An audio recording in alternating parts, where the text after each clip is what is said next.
They thought it was just a draft until they realized every vendor, every dollar, matched what I'd never said out loud. They called it a routine internal controls review, but Miles knew that was never the truth. Nothing about an unscheduled Thursday audit happening 2 weeks ahead of fiscal close was routine. The timing was too precise, the location too deliberate, and the quiet request for a closed session too familiar. He'd written those request templates years ago. He knew the way legal disguised heat as formality, which is why he didn't need an invitation. He already knew the room. He didn't arrive early to be noticed. He arrived early to be forgotten. 7:31 a.m., he walked in. Through the east entrance, always less foot traffic. The security guard glanced up, half-focused, nodded instinctively. Miles didn't even flash a badge, he just moved. Because the system still carried his rhythm. Doors still opened at his pace. He passed through the corridor like a shadow that once belonged, but now moved freely, detached, unnoticed, deliberate. He carried no briefcase, no messenger bag, just a slim black folder, clutched neatly in his left hand, angled slightly downward like it weighed nothing, but it did. Inside was a single sheet of paper, one spreadsheet, unbound, not emailed, not timestamped digitally, printed, once, locally, and never sent. He didn't go to the floor he once worked on. He didn't nod at anyone. He moved straight to conference room 12B, selected precisely because it was always used for audit prep rotations. It had blinds that pulled from the outside, a wide glass tray along the right wall for materials meant for circulation. He stepped in at 7:43 a.m. The room smelled of lemon cleaner and quiet panic, like someone had wiped away more than dust. The screen was on, dimmed, waiting for input. The table was pristine. Nothing had been laid down yet. That's what he wanted, not chaos, order, so his addition wouldn't stand out. It would blend. Until it didn't. He placed the folder on the glass tray, not in the center, just slightly off, as if someone had forgotten to take it with them. The label on the folder read nothing. No project code, no initials, but when opened, it revealed one sheet of data. Monochrome, fully aligned, every column clean. No title, no author, no cover page. Just rows of numeric IDs, timestamp chains, vendor references, unregistered contractor names, and a side column marked Budget Entity Ref 184DL. That code was old. Miles had written it 7 years ago. Originally used for a temporary data migration phase, it was meant to expire after 90 days. But someone had kept it alive. Or rather, resurrected it. Miles didn't bold anything, didn't use color. The only thing highlighted, if anyone looked carefully, was a single gray-shaded cell on row 46. It contained an account number routed through Delaware. Miles left no interpretation. Just structure. No arrows, no summary. Only a footnote in size 8 font. All figures sourced via internal access logs. Echo catch validation. Confirmed. Then he closed the folder, stepped back, took one last glance not at the content but at the room. The silence was perfect, undisturbed, ready. He walked out at 7:49 a.m. At 7:52, the assistant from Legal Affairs arrived to prepare the materials. At 7:57, the audit team entered. At 8:01, Brett Harmon walked in, confident, slightly annoyed by the early hour, carrying a coffee he wouldn't finish. At 8:04, someone opened the black folder. At 8:06, someone else pulled out a phone, not to photograph, but to check vendor registry crosslinks. At 8:09, the first question was whispered, "Who put this here?" And by 8:13, silence fell like frost across the room, because no one had ever seen that spreadsheet. But everything in it was real. Not accusation, just alignment. Numbers that should never have converged, but had. Vendor payouts that bypassed sign-off, names that didn't exist in HR but appeared in payment logs, and a funding path routed through a shell budget code, still technically active but undocumented in the last 3 quarters. Brett leaned forward at 8:15, glanced at the sheet and frowned, not because he recognized it, but because he recognized too much. The structure, the spacing, the way the data spoke without voice. He knew who wrote this, even if the page didn't say it. Miles, by then, was 4 blocks away, sitting in a window seat of a cafe that didn't serve Wi-Fi. He wasn't watching the fallout. He wasn't recording anything. Because he didn't need evidence. He was the evidence. And the spreadsheet? It wasn't a weapon. It was a mirror. And the people reading it now, those who laughed, those who ignored, those who nodded at things they didn't understand, were finally seeing what happens when the system doesn't lie. Only people do.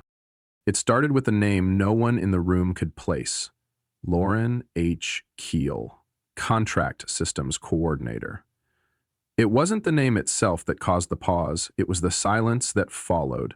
4 senior managers sat around the table, eyes tracking left to right, waiting for someone to nod, to say, "Oh, she worked with us on the Q4 rollout," or "I think she's from Langley's team." But no one spoke, not a twitch of recognition. Angela Mahoney, internal controls lead for compliance review, flipped the page again looking for a summary line. There was none, just the spreadsheet, crisp, unassuming, no header. But line after line of perfectly formatted data. Vendor payments, job titles, project phases, approval initials, next name, Daniel Tran, DevOps consultant. Again, blank stares. Another unfamiliar title, another matching set of cleared payments. Angela tapped her pen once, then again, then drew a line down the margin with her fingernail, quietly tracking each unknown name. 14 of them before anyone said a word. "They're not in HR," she said, her voice flat, almost clinical. She'd pulled up the directory without being asked. None of them. No employee file, no contractor reference, no onboarding log. These are ghosts. Brett shifted in his chair. They might be vendor side. Not all support roles are internal. It was a plausible line, polished even, but it didn't land, because procurement, who had joined the session at the last minute, had already opened their own dashboard. Each of those ghosts had invoice records routed through the same parent vendor, DL Strategic Solutions. Angela didn't blink. "Who's the point of contact at DL?" Procurement pulled the record. No name, just a shared mailbox. Shared mailbox. DL-ops at dlsol.net. Jordan Barnes, the youngest in the room, typed it into his laptop. A blank page loaded. Domain expired. Brett leaned in. "These were likely temporary placements. Langley may have facilitated them. We outsourced heavily last quarter." "There's no record of Langley using DL Strategic," procurement interrupted, "not on any of the master service agreements." Silence again. No raised voices. No denials, just unease thickening like fog. Then came the moment no one in the room would forget. Angela flipped to row 22. Michael Wren, Systems Liaison. She stared at the name. Something about it. Familiar. She typed it into her inbox, found one thread, a bounced reply from 8 weeks ago. She clicked. The original message was a vendor welcome packet sent by her own assistant, never answered. The footer showed a return path from Brett's account. "This guy emailed me once, then disappeared." Did he respond? No. Auto reply, mailbox inactive. "When was the last invoice cleared under his name?" 2 weeks ago, said procurement. Approved by BH. They didn't look at Brett. They didn't need to. The initials were enough. Angela leaned back. That's 4 vendors, 12 names, same structure, all routed through a holding contractor, no contacts, no verification, and payment approved across 3 billing cycles, with identical tax routing, someone added. Delaware-based. Brett spoke again, this time slower.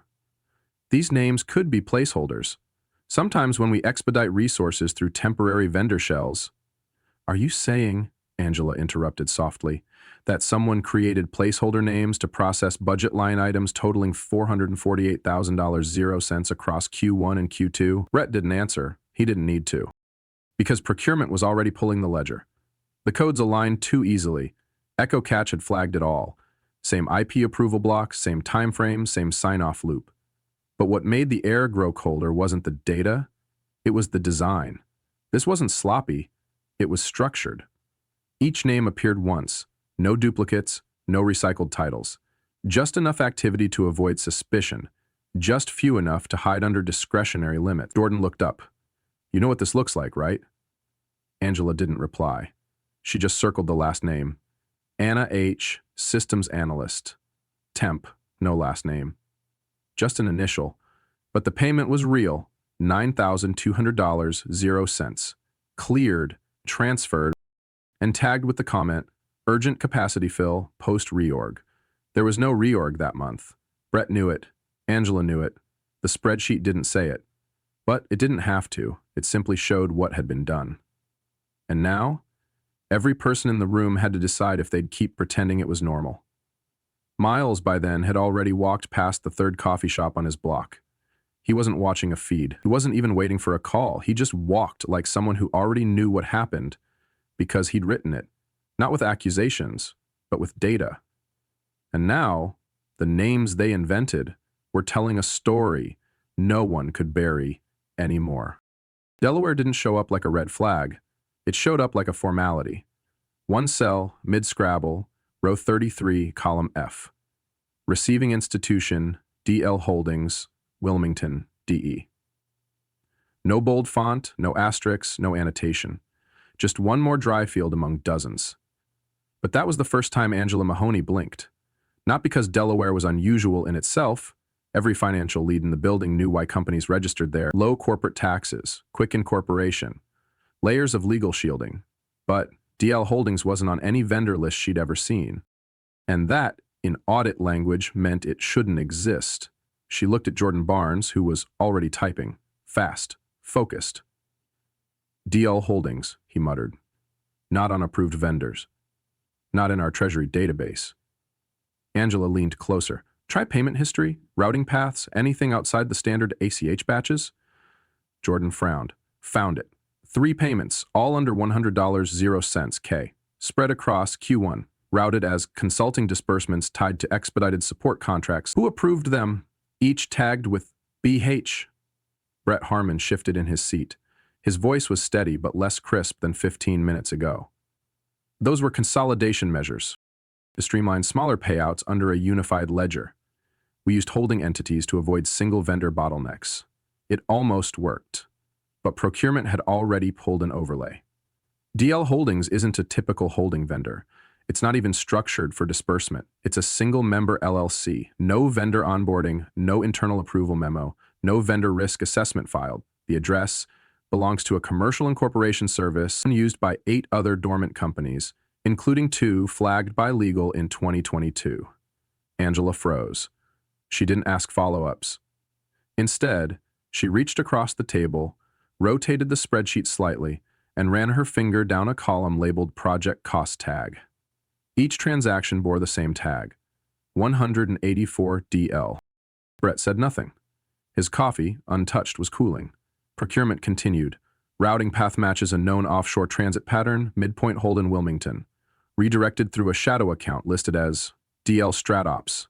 That tag doesn't exist in any of our reporting architecture, but it's active. Who activated it? Angela asked.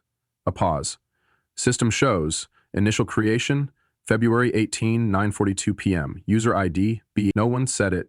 Not yet. Not the obvious thing. Not the word. But the room changed. The tone. The posture. The shared understanding that this wasn't a minor procedural drift. This was designed behavior. Executed with intent. The kind that doesn't show up in quarterly reports, but that always leaves footprints if someone builds the right map. And someone had. Brett tried to speak again. There was board alignment on vendor streamlining, the architecture was outdated. Then why wasn't DL Holdings declared in our compliance summary? Angela asked. Still calm, still low. Why wasn't it disclosed on the vendor risk matrix? It was temporary. We meant to retire it after system alignment. It's still live. That's a system oversight. You built the system. Silence. Deeper than before.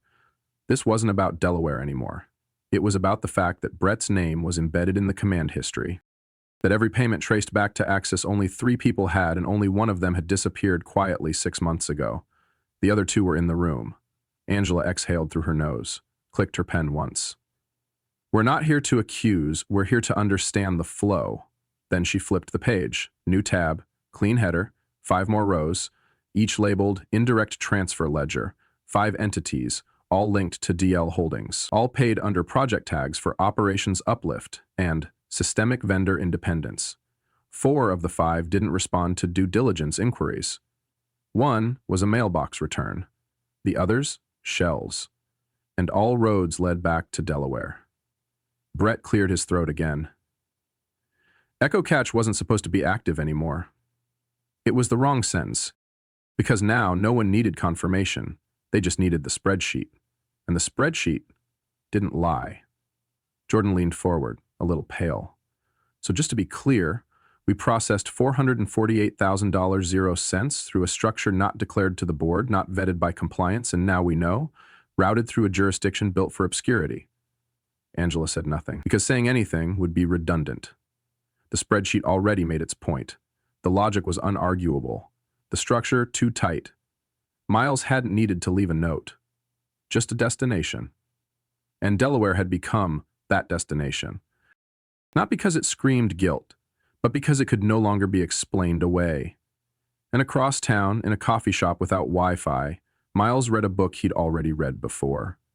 Not because he liked repetition, but because there was something satisfying about seeing patterns early, like recognizing a character's mistake before they made it, like watching a story collapse exactly where the spine was weakest. And today, that spine was Delaware. They didn't notice the problem at first, because the codes looked legitimate, formatted correctly, filed in the right sequence, tagged with departments that actually existed. If you weren't looking closely, you'd think the system was working perfectly. That was the point. Angela Mahoney had seen enough audits to know when a spreadsheet was lying and when it was telling the truth too quietly. On tab 4, titled Active Budget Routes, the pattern wasn't what was there, it was what wasn't. Column D assigned manager was blank, repeatedly, cleanly, deliberately. These codes are still active? She asked without looking up. Procurement nodded. All 15 were used within the last 60 days. For what? Project augmentation, operations overflow, some consultancy backfill. Angela clicked into the first row, 184 DL. She waited. Brett Harmon didn't move. This code processed $127 0 cents in the last quarter. Vendor tag is DL strategy. That's from the Langley stack, Brett said. Some of those were assigned to off-ledger consultants. And who approved those assignments? Temporary approval matrix, under systems transition. Where's the matrix? He hesitated. It was verbal, between legal and ops. Verbal doesn't write checks, she replied. Then clicked the cell's metadata. Last modified, March 18th, 10:42 p.m. Access by user ID, BH. Someone at the table shifted.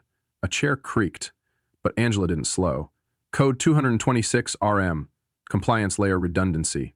Used to process 3 invoice batches totaling $89 0 cents. No signature trail, no oversight record. That one was recycled from a deactivated cluster, procurement offered. The logic must have been inherited. Inherited from where, she asked. From a 2019 audit prep flow, originally mapped by... The voice trailed off. They all knew. Miles Conway, she said, and then silence. The irony wasn't lost on anyone. The very structure that now exposed this was built by the man they'd let go for being too process-bound, and the codes now causing trouble had been repurposed by the people who replaced him. Angela opened the full metadata log. 9 of these 15 codes show last activity past midnight. 3 show manual flag suppression. 2 show silent approvals, meaning they bypass the compliance subcheck. Is that even possible? Jordan asked. Only if you build the path yourself, she replied. Then turned to Brett. Did you?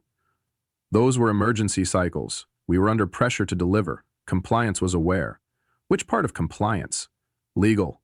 We checked their logs. No one touched these codes. Wouldn't maybe it was informal? Not everything gets documented in a sprint. Everything financial does, she said, flat. Especially when the sums cross 6 figures. She clicked into code 303HHQ, vendor expansion buffer, an entry showing payments routed in 5-day intervals. Just under the reporting trigger threshold. Smart, she muttered. Split disbursements, avoids tripwire alerts. That's coincidence, Brett said quickly. Vendors bill in cycles, unless you write the cycle. No one responded, but the spreadsheet didn't stop. Angela highlighted code 4141 techs, miscellaneous advisory, paid out $42.60 to a Delaware holding entity with no physical contact log. This code, she said, tapping the screen, was designed to look like dead infrastructure. No one owned it, but it owned real money. Brett folded his arms. I didn't build these codes. But you used them. Everyone did. No, she said. Only one user shows repeated late-night access, cross-code fund shifting, and non-sequential authorization overrides. And it's not everyone. She clicked. A list appeared. BH, BH, BH. 15 times. Across 4 budget routes. 3 months. That's circumstantial, he tried. I had elevated permissions. And no documentation, she said. No coverage handoffs, no delegated access forms, no asset tag transfers. These weren't accidents. They were unclaimed spaces designed to move money quietly. Someone at the table said it without saying it. Who else knew? Angela didn't flinch. Doesn't matter who knew. The system knows who moved the money. And that's when the room changed. No outbursts, no accusations. Just a long, collective understanding that the spreadsheet was no longer a record. It was a witness. And the scariest thing about a witness that doesn't speak is that you can't argue with it. Brett looked down at the table. For the first time in over a year, he looked small, not because anyone had shouted him down, but because there was nothing left to redirect. Angela closed the tab. These codes, they were blank, but not dead.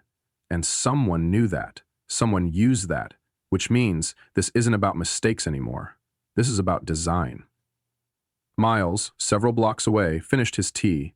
The receipt from earlier sat beside him. He turned it over, drew a small square, and labeled it unassigned, unnoticed, because that was the truth of it. The most dangerous parts of a system aren't the ones that break. It's the ones that work exactly as someone quietly wanted them to, especially when no one dares to ask who that someone was. It looked like every other contract, formatted, structured, and archived in a familiar way. Nothing about it raised alarms at first. The vendor name, Red Summit Advisory, sat at the top of the page in grayscale serif. Below that, a 2-page outline of scope.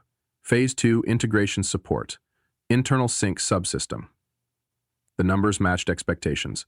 3 milestone-based disbursements totaling $72,000.00. A modest contract by Riverton standards.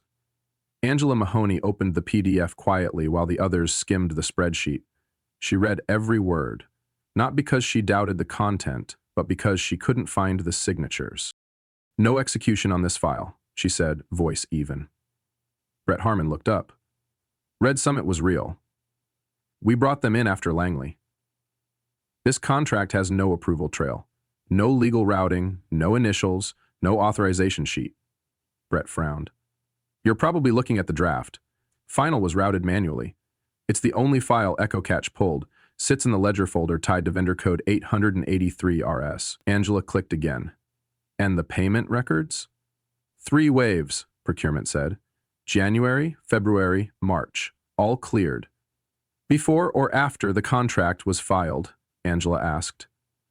Jordan Barnes pulled up timestamps. First payment, January 11th. Second, February 9th. Final, March 4th. Contract uploaded March 17th. Brett leaned back. We had to move quickly. Red Summit started work before full paperwork caught up. So, you're confirming you paid a vendor before having a signed agreement? Everyone was under pressure. It was an operational necessity. Angela looked down at the PDF again. No initials, no email trail, no digital routing. Just an upload log from 17 days after final payment. That's not operational. That's invisible. Legal was informed, Brett offered. Then legal should have filed the approval. They were CC'd. You see people after disbursement? That's how triage works sometimes. Angela tapped her screen. EE's funds weren't triaged, they were structured. Every payment cleanly routed through code 2826RM, all tagged BH in system logs. Vendor didn't send invoices until mid-March, after they'd already been paid. They were catching up, standard vendor lag. So we have a vendor who did work without a contract, received payment without invoicing, and was approved personally by an executive whose access level was never recertified? Brett didn't answer. Red Summit isn't even listed on our Q1 vendor engagement map, Jordan added. They're not in the audit prep packet. Because they weren't meant to be a long-term partner, Brett said. It was a quick bridge. Then why were they paid through a code designed for external expansion? Angela scrolled to the metadata log again. Every line marked BH. No delegation, no cosigner. You self-approved this file? She asked. Yes, under discretionary powers outlined in my previous role. Those powers were revoked in December. No one removed my access. That's not the same thing. The spreadsheet didn't scream. It just stacked facts. No signature, no routing, no explanation. Just 3 waves of money. And a digital footprint leading back to one user. Angela opened the note column on line 47. Just one entry. No metadata tag. It simply read, "Approved anyway." You wrote that? She asked. Brett looked genuinely confused. No. Then someone else knew. The room grew quiet. Procurement was now reviewing older entries. Jordan flipped to the vendor risk folder. Red Summit didn't file insurance documentation. No indemnity clause. They weren't vetted. It was internal work. It was a 6-figure risk, and we needed help. So you gambled the system's integrity for convenience? I got the result. No, Angela said coldly. You got the invoice. That's not the same thing. What chilled the room wasn't that money had moved. It was that it moved unquestioned. This wasn't a rogue transaction. It was a symptom, a belief, that one person could bend the rules if they had enough context, enough confidence, enough urgency. But when that urgency fades, all that's left is a trail. And today, that trail ended on line 47 with a file that said nothing but revealed everything. Across the city, Miles read the audit report summary quietly forwarded by someone who didn't put their name on the email. He didn't reply, just underlined one sentence. Unverified vendor activity discovered during procedural review. He closed the email, poured another cup of tea, and wrote on the napkin next to him, "Not every fraud starts with lies. Some begin with silence." And a rubber stamp. Her name wasn't on the audit roster. She wasn't supposed to be in the room. Melissa Tran, junior accountant, 27 years old, soft-spoken, obsessively precise, the kind of employee whose inbox is always cleared by 6:03 p.m., and whose lunch receipts are filed by color and quarter. No one expected her to matter, but when Angela Mahoney traced a string of cross-coded disbursements from the DL cluster and found initials M, ME, beside a vendor contract that didn't match any approved list, someone said, "That might have been Melissa. She usually handles close-of-day signatures." So they called her in. She entered at 11:30 a.m., holding a notepad she hadn't meant to bring, blinking twice before stepping fully inside the conference room. Angela didn't offer greetings. She turned to monitor. "Do you remember signing this?" On screen. Row 49, Creel Support Solutions. Amount, $36,400, 0 cents. Vendor code, 1810818. Melissa squinted, then froze. "Yes," she said quietly. "He brought it to my desk." "Who?" "Brett. Mr. Harmon." "When?" "Late February. I don't remember the exact day. Maybe the 27th? It was after hours." "Did he ask you to read it?" "No. He said legal had already reviewed it, that it just needed a confirming initial so he could close the payment batch." "And did you read it?" "Not really. I glanced at the top. It looked like a ledger summary." "It's not." Angela clicked open the PDF. It's a vendor authorization form that redirects 3 internal project codes under a single disbursement path. That's not confirmation. That's structural override. Melissa stared longer. "I didn't know that." "Why did you sign it?" Melissa paused. "Because he asked, and because I trusted him." Brett shifted slightly in his seat. Angela didn't break eye contact.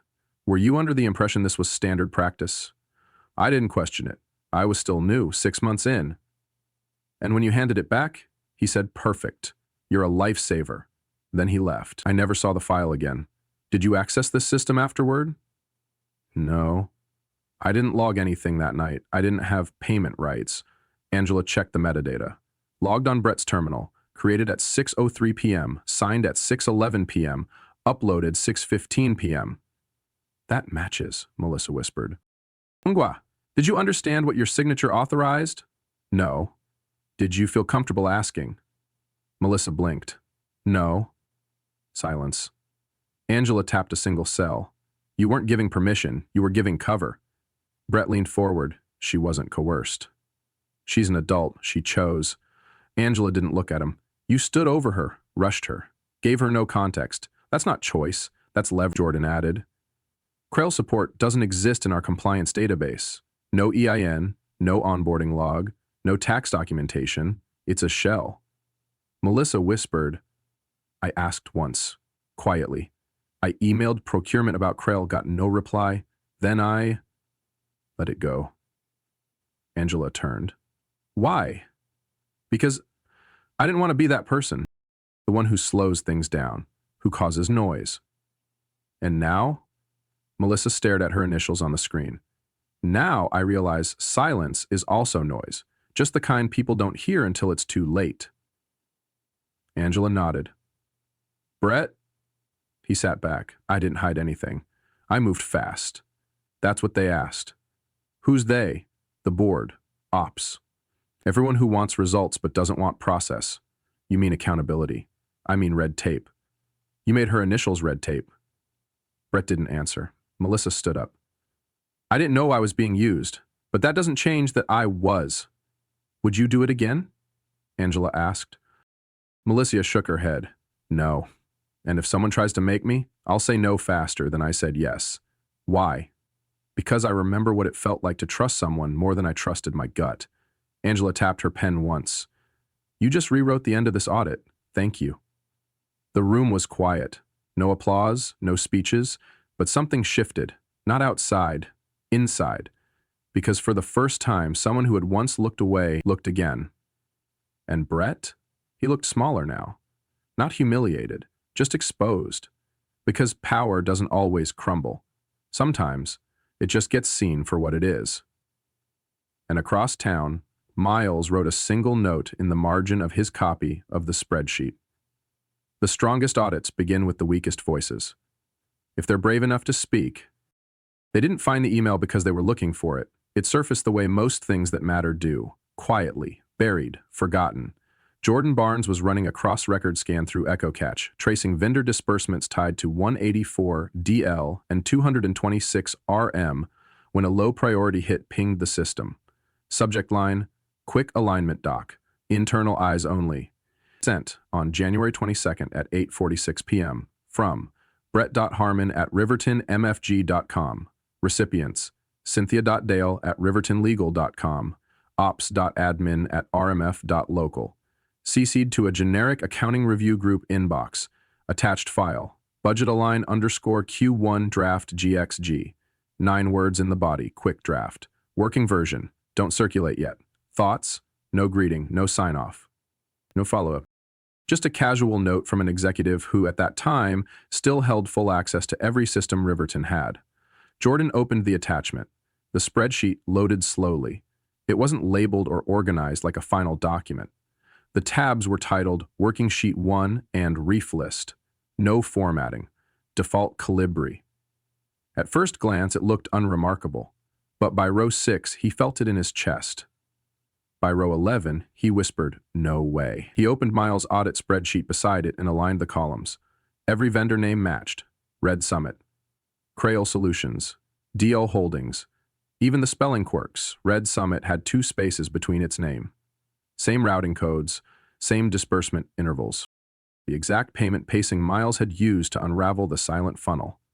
Same Delaware loop in row 46. Same gray-huckled warning cells that Brett had claimed were retrospectively added by Miles. Except, they weren't. They were already here. From Brett's file, created January 22nd, Jordan stared at the metadata. Created by BH, last modified BH. He didn't speak for several minutes. Then he printed it, walked across the floor, handed it to Angela Mahoney without a word. She read the email once, then the attachment, then Miles' version. No reaction. Just a deep, slow exhale. He didn't just execute the pattern, she said finally. He authored it. That's not all, Jordan added. The people on that email thread? Legal didn't respond. Ops never opened the file. The CC address is a black hole. So no one pushed back. No one even saw it. But he sent it, she said. That's the part that matters. She turned toward Brett, who was thumbing a pen silently at the table, eyes half lowered. "Mr. Harmon," she said, voice firm, not cruel. "Do you recall sending an internal file labeled budgetalign_Q1 draft on the evening of January 22nd? He blinked. "Maybe. I sent a lot of drafts. This one included vendor entries, shell routing paths, and payout pacing identical to what was flagged in our audit. That was a thought exercise. Something I mocked up to explore consolidation flows. It became the implementation. That's a leap." Angela opened both documents side by side. Same vendors, same order, same codes, same suppressed compliance intervals, same Delaware account. This isn't extrapolation, this is duplication. Brett's mouth opened slightly. "I didn't give that to Miles." "You didn't need to. You uploaded it into the shared finance server. Miles found it there, weeks before your access was rolled back." "He stole it?" "No," Angela said coldly. "He archived it. From a drive you forgot existed. Backup_local_BH_2023 Q4. Brett's skin went pale. "That drive was deprecated." "You didn't delete it." "I didn't think I had to." "That's the problem, isn't it?" she said softly. "You didn't think anyone would check or remember or care." She pointed to a comment in cell G19 on the draft sheet. It read, "Time sensitive. Split to 3x to avoid flags." Brett didn't speak. Jordan added, "You routed the exact structure we're auditing today, and now we know you planned it before Langley left, before Red Summit was onboarded, before Melissa signed anything." "I didn't mean to," Brett stopped himself. "Didn't mean to what?" Angela asked. "Get caught?" He nodded slowly. "It was just a framework, a theory." "But once no one responded, it became something else," she said. "It became your roadmap." "It worked," he whispered. "That's what scared me. It worked too well." Angela leaned forward. "And then?" "And then I buried it. Moved the pieces around. Got people to sign off without knowing what they were approving. So, it was never about money. It was about being untouchable, until you touched the wrong file." Brett didn't answer.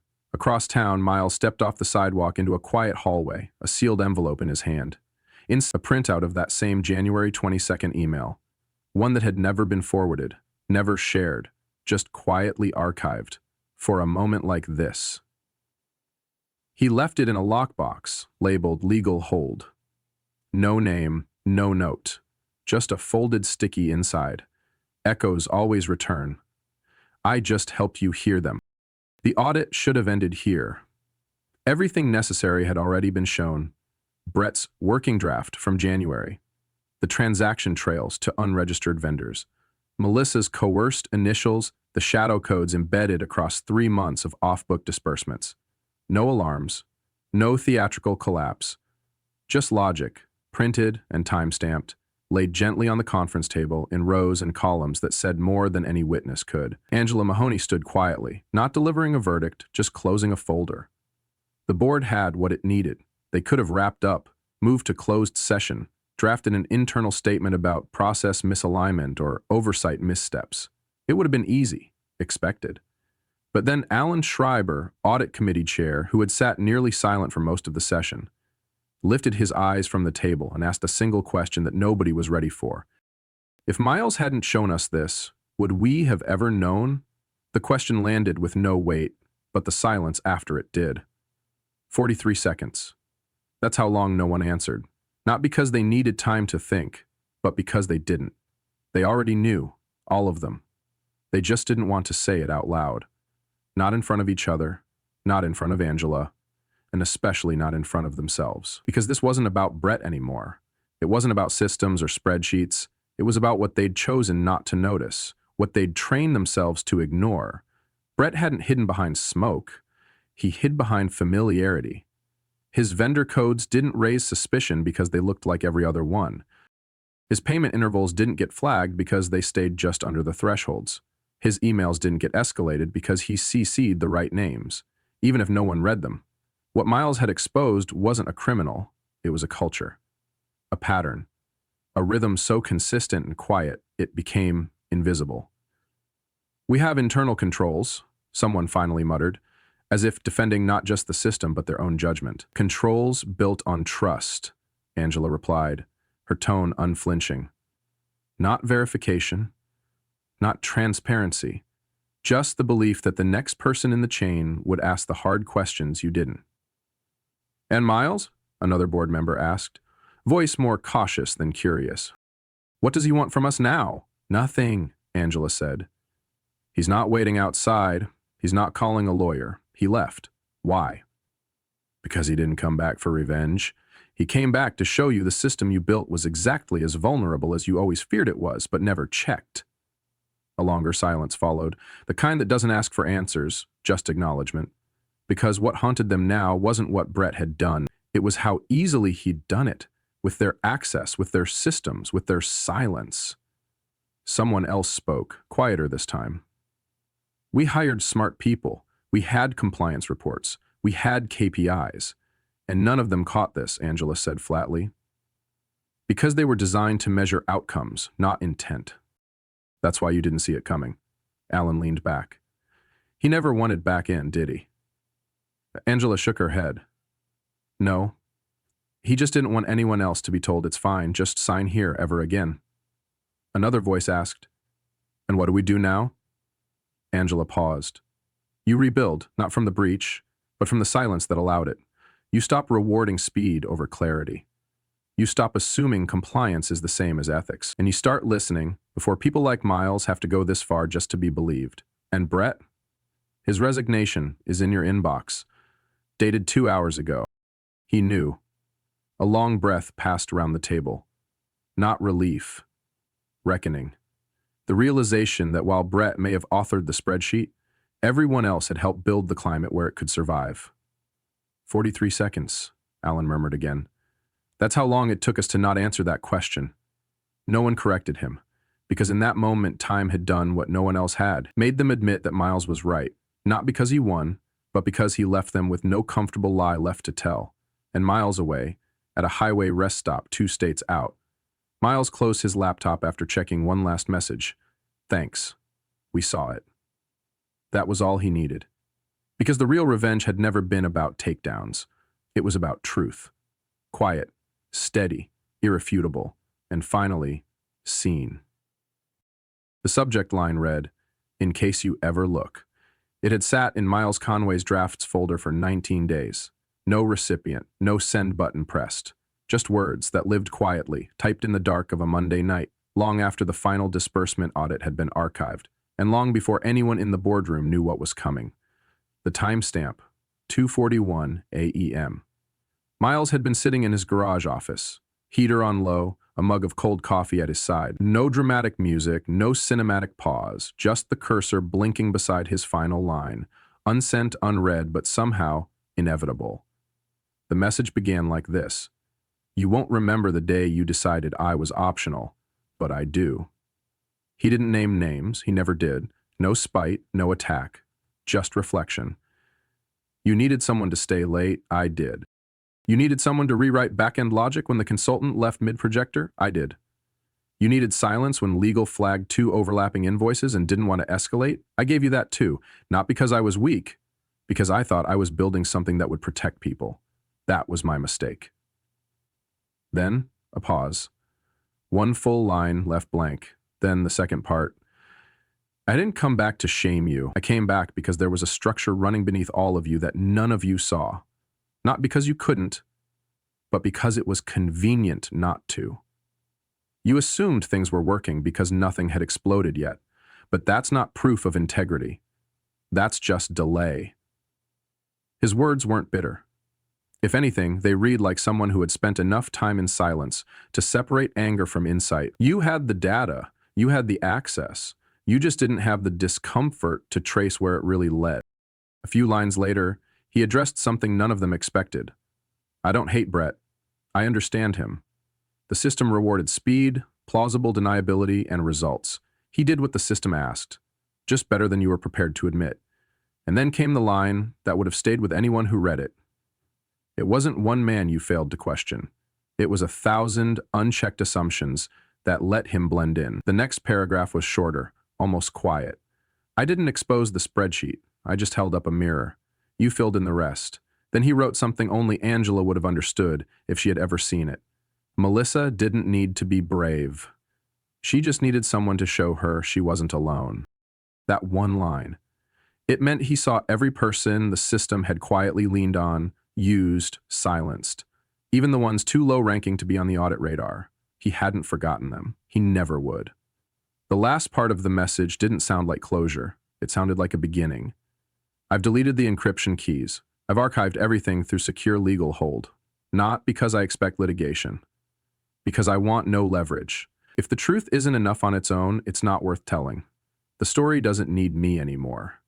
And then, the final line. No signature, no goodbye, just 7 words. The system works, Nathan asked now that it flinches. He never clicked send, because he didn't need to. By the time the board stared at Brett's forgotten email, by the time Alan asked the question no one dared to before, by the time Melissa stood up without being prompted, the message had already been received, not as an email, but as a lesson. And somewhere, in a town no one connected to Riverton could name, Miles stepped out of a quiet co-working space and walked into the kind of morning that doesn't feel like revenge. Just air. Just light. Just freedom. It was supposed to be the final step.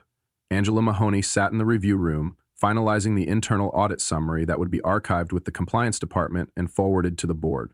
The template she was using wasn't special, just the default Riverton Systems logic sheet for internal review. They'd been using the same structure for 3 years. Tabbed interfaces, cascading logic cells, hidden formula banks that revealed triggers when outliers crossed internal thresholds. Angela had reviewed dozens, signed off on hundreds, but never bothered checking the metadata on this one. Not until today. She wasn't even looking for it. She just right-clicked out of habit, opening the document properties one last time before locking the version. And there it was, at the bottom of the window. In faded gray, barely legible against the white. Template created by M. Conway. She stared at it for 3 full seconds, then another 4. Then smiled. Not the kind of smile you wear when something is clever. The kind you wear when something is quiet, but right. This wasn't the audit spreadsheet Miles had exposed. It wasn't a shadow file or a secret backup. It was the company's official internal audit template, used by every department, routed through every check. The structure Brett had tried to mimic. The same logic that had triggered all the alerts Miles himself later brought forward. And the creator? Still embedded in the system, still there. Because no one ever thought to change it. Because it worked. Because even after they removed his access, reassigned his projects, erased his login credentials, they still used the very system he designed to protect them. The irony wasn't loud. It didn't need to be, because it had already outlived the scandal. Angela clicked through a few of the older reports. Q3 of last year, Q2, each one, same architecture, same safeguards, same invisible signature. She thought about deleting it, reassigning authorship, updating the tag, but stopped. Because changing it now would be dishonest, not just technically, ethically. The system didn't work because it was anonymous. It worked because someone once cared enough to build something that could tell the truth, even when people didn't want to hear it. That person had been Miles, and now, even in absence, the structure still remembered him. Not with applause, not with ceremony, just with functionality that refused to look the other way. A junior IT staffer walked in with coffee. "Final copy ready, Ms. Mahoney?" "Almost," she said, eyes still on the name. "Just reviewing one last cell." The staffer leaned over. "Oh, wow, that tag's old. Do people still notice it?" Angela asked. "Not really. Most assume it's legacy." "It is," she said quietly, "but not forgotten." The staffer nodded without understanding and left the room. Angela clicked save as final. The tag remained M. Conway. She didn't bold it, didn't flag it, didn't archive it separately. She just left it there, like it had always been. Because systems don't remember who smiled at the meetings. They remember who built the foundation. And long after the scandals end, after the names are cleared or condemned or forgotten, one truth stays in the lines of code. The person who made it safe to ask questions is the one the system still speaks in the language of. Miles hadn't needed a plaque. He'd built something better. Something that didn't need permission to tell the truth. And now, even when no one spoke his name still carried the weight of what he left behind. Unchanged, unerased, still working. There were no slam doors, no shouting matches, no grand unveilings with dramatic consequences. Just a spreadsheet left in plain sight, an old email no one remembered writing, and a system too familiar to question, until one man quietly forced it to. Miles never made a scene. He didn't demand his job back. He didn't even show up. He just left the truth where it belonged, in the code, in the numbers, in the spaces they forgot to check. And when they finally looked, what they found wasn't betrayal, it was a mirror. The question was never, how did this happen? The question was always, why didn't we see it sooner? The answer? Because no one wanted to. Because silence was easier than asking the wrong person the right question. Miles understood that. That's why he built something that didn't need him to speak anymore. A system that still carried his name, not out of pride, but because the work was honest. And honest work echoes, even when its maker walks away. That's not revenge. That's clarity, sharp enough to cut, but quiet enough to last. You've ever been erased, replaced, or quietly pushed aside? Don't rush to scream. Wait. Document. Build something that outlives the people who overlooked you, and when it finally speaks, they'll have no choice but to listen. Hit subscribe, share this story, and get ready for Chapter 9, where the boardroom doors close and a single line of audit code decides who walks back in. You won't want to miss it.